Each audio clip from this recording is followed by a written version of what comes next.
नजर आ रहे थे। मेघना और इशिता खिड़की से तांत्रिक को देख रहे थे। मुखिया अनुज और ठाकुराइन सोफे पर बैठे थे। अरे मेघना, क्या कर रही हो वहां? आकर बैठो ना, कुछ नहीं होने वाला इन लोगों से। अनुज, तुम खुद किसी को नहीं मानते तो मानने वाले का मजाक भी मत बनाओ।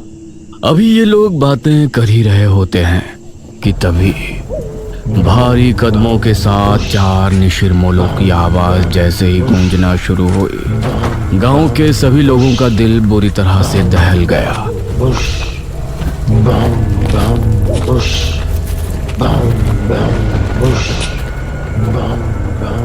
अरे ये आवाज!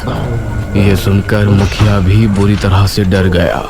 जल्दी से सभी खिड़की दरवाजे बंद कर दो, कोई बाहर नहीं झांकेगा। उसे इस तरह से डरा हुआ देखकर इशिता और मेघना भी हैरान रह गए। हे भगवान, निशिरमोलो फिर से आ गए। 400 साल पहले तो ये सिर्फ शनिवार की रात्रि में ही आया करते थे। उनकी आवाज सुनकर पुजारी और तांत्रिक भी डर गए थे, लेकिन तांत्रिक ने मंत्र पढ़ना जारी रखा। बाबा, ये निशिरमोलो की आवाज कैसे आ रही है?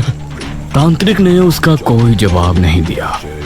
पुजारी भी डर गया था, इसलिए वो भी चुपचाप मंदिर की तरफ रवाना हो गया। वो आवाजें अब तेज होती जा रही थी। मेघना ने जल्दी से खिड़की को बंद कर दिया। इधर पुजारी मंदिर की तरफ बढ़ ही रहा था कि तभी उसको सामने से निशिरमोलो आते हुए नजर आए। पुजारी उन्हें देखकर बेहद डर गया और खौफ भरी आंखों से उन्हें देखता रहा। ताबूत खुलते ही और उसके बाद सब कुछ सन्नाटे में बदल गया। हे भगवान, ये तो पुजारी जी की आवाज है। इसका मतलब है निशिरमोलो ने पुजारी जी को भी। पिताजी, उनकी आवाजें तो अभी भी आ रही हैं। हे भगवान, पता नहीं क्या होगा। तांत्रिक बाबा की रक्षा करना। तांत्रिक अभी भी बैठा हुआ अनुष्ठान कर रहा था। उसको सामने से निशिरमोलो आते हुए नजर आए। उन्हें देखकर तांत्रिक की आंखों में भी खौफ उतर आया। निशिरमोलो उसके सामने आकर रुक गए और एकदम शांत हो गए। तांत्रिक ने उन्हें देखने के बाद भी अनुष्ठान जारी रखा। आवाज आनी बंद हो गई, लगता है वो चले गए। पिताजी, नहीं, अभी कुछ देर अंदर ही रहो। जब तक तांत्रिक महाराज खुद नहीं कह देते, कोई बाहर नहीं जाएगा। तभी तांत्रिक बाबा की एक दर्दनाक चीख फिजा में गूंजी।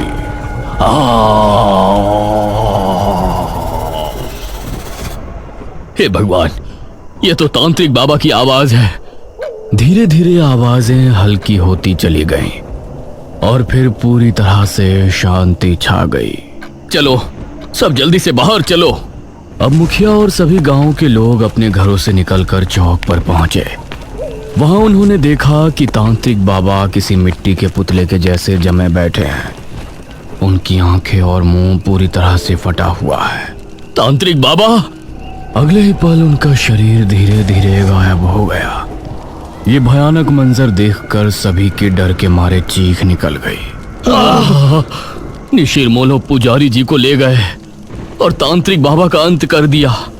इसका मतलब वो सिर्फ ये अनुष्ठान रोकने आए थे। पिताजी, अब निशिरमोलो से हमें कौन बचाएगा? अब तो तांत्रिक महाराज को ही आना होगा, वही कुछ कर सकते हैं।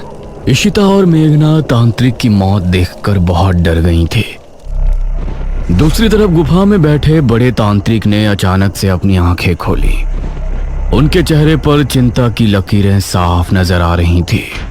निशिरमोलो का ये रूप, उसने हमारे शिष्य का भी अंत कर दिया। अब हमें खुद वहां जाना होगा, वरना प्रलय आ जाएगा। उस रात जब मेघना सो रही थी तो उसे एक सपना आया। वो एक राजकुमारी वाली वेशभूषा में एक सुनसान जंगली इलाके में घूम रही है। दूर दूर तक कोई नजर नहीं आ रहा है। तभी कोई पीछे से उसके कंधे पर हाथ रखता है। हाँ? मेघना चौंकते हुए पीछे मुड़कर देखती है और उसके मुंह से चीख निकल जाती है। उसे देखकर वो चीखती हुई नींद से जाग उठती है। अरे मेघना, क्या हुआ? मृत्युंजय अमृत क्या है ये तो हमने जान लिया, लेकिन निशिरमोलो कौन है और मेघना का इन सब से क्या संबंध है? वो कौन सा खौफनाक रहस्य है जिसकी वजह से गांव के लोग पहले भी खौफ में थे और आज भी है? इन सभी सवालों के जवाब जानने के लिए हमारे साथ बने रहिए निशिरमोलो के तीसरे भाग में।